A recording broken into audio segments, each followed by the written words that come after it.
যাত্রী নাই, লোক সংখ্যা কম, মানুষজন কম, জ্যাম তো নাই, কোথাও জ্যাম নাই, লোক নাই, জ্যাম নাই, আতঙ্কের ভিতরে আছে। কে বের হবে?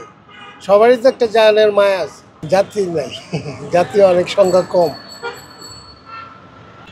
এই 500 টাকা ভাড়া মারছি সকাল থেকে। অন্যদিন এমন সময় জমা উঠে। বের হয়েছি সকাল 7টা বাজে, জমার টাকা উঠে মাত্র 150 টাকা আর কি হয়েছে। অন্যান্য দিন এরকম সময় 7 থেকে 800 টাকা মানে বেতন হয়ে যায় জমার টাকা দিয়েও। আজকে কোনো রুটে খেপে দেখি না ভাই, সকাল 8টার সময় বাইরে হয়েছি, এখনো 200 টাকা ভাড়া মারতে পারিনি। টাকা তত জ্যাম দেখি না, মানুষজনের তো দেখি না, কিন্তু রিক্সা ঘুরে ঘুরে করে এটাই। আমার রিক্সা 500 টাকা জমা দেওয়ার লাগে। আজকে পারবো কিনা আমার মনে হয় না, যে অবস্থা আজকে তো জমার টাকা আমি দিতে পারবো না 500 টাকা। স্কিন শুষ্ক রুক্ষ হয়ে যাবে বলে কি বাইরে যাবে না? জাস্ট 1 2 3 4 করো, স্কিনটাকে রিভাইভ করো। মানে প্রয়োজনীয় লোকজন হয়তো রাস্তাঘাটে, এমনিও কোনো লোকজন নাই, ছাত্রছাত্রী নাই।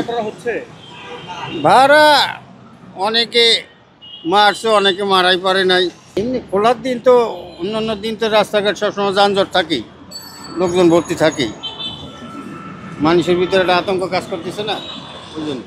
যাত্রী একদম কম, তার মধ্যে ঘুরতে ঘুরতে কোনো খ্যাপ নাই বলতে। এই 4 ঘন্টায় বাড়িয়েছি, এ পর্যন্ত কোনো খ্যাপ মারতে পারি 200 টাকা মারতে পারিনি। পরিস্থিতি বহুত খারাপ। অন্যদিন এই রিক্সা দিয়ে 1000-1200 টাকা কাম হয়, 1000-1200 টাকা কাম হইলে 600 টাকা জমা দেওয়া লাগে।